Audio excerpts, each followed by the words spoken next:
Toi, on avance, il y a le port qui est tout au bout là-bas, enfin le port ce qu'il y avait, c'est tout au fond, là c'est désertique. Après, plus on avance, là ici il y avait des maisons, tout ça. Hein.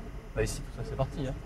Tout le milieu. Voir l'ampleur des dégâts gauche, sur le terrain le et milieu, non c'est pareil. sur des photos satellites, c'est le meilleur moyen pour ces deux architectes de l'urgence d'estimer le coût de la reconstruction.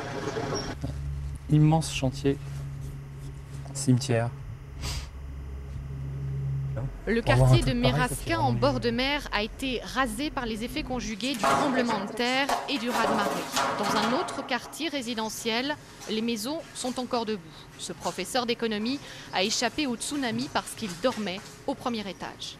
Je vais revenir vivre ici parce que je n'ai pas les moyens de me construire une autre maison. Avec mes voisins, nous en avons parlé. Nous avons décidé de ne pas partir. Pour l'instant, Patrick et Laetitia apportent leur expérience de terrain aux architectes locaux. Après chaque catastrophe, il faut parfois réorganiser une ville. Ce sera le cas à Banda Aceh.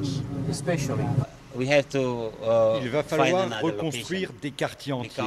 Par exemple, le long de la côte, on peut reconstruire les installations pour les pêcheurs.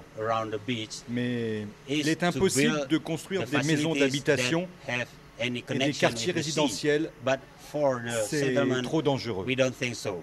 Avec une équipe en Indonésie et une autre au Sri Lanka, les architectes de l'urgence vont envoyer aux Nations Unies des données sur les aides nécessaires. Ils ont proposé leur soutien au gouverneur de la province, mais pour les autorités locales, les priorités sont ailleurs, nourrir et abriter les survivants.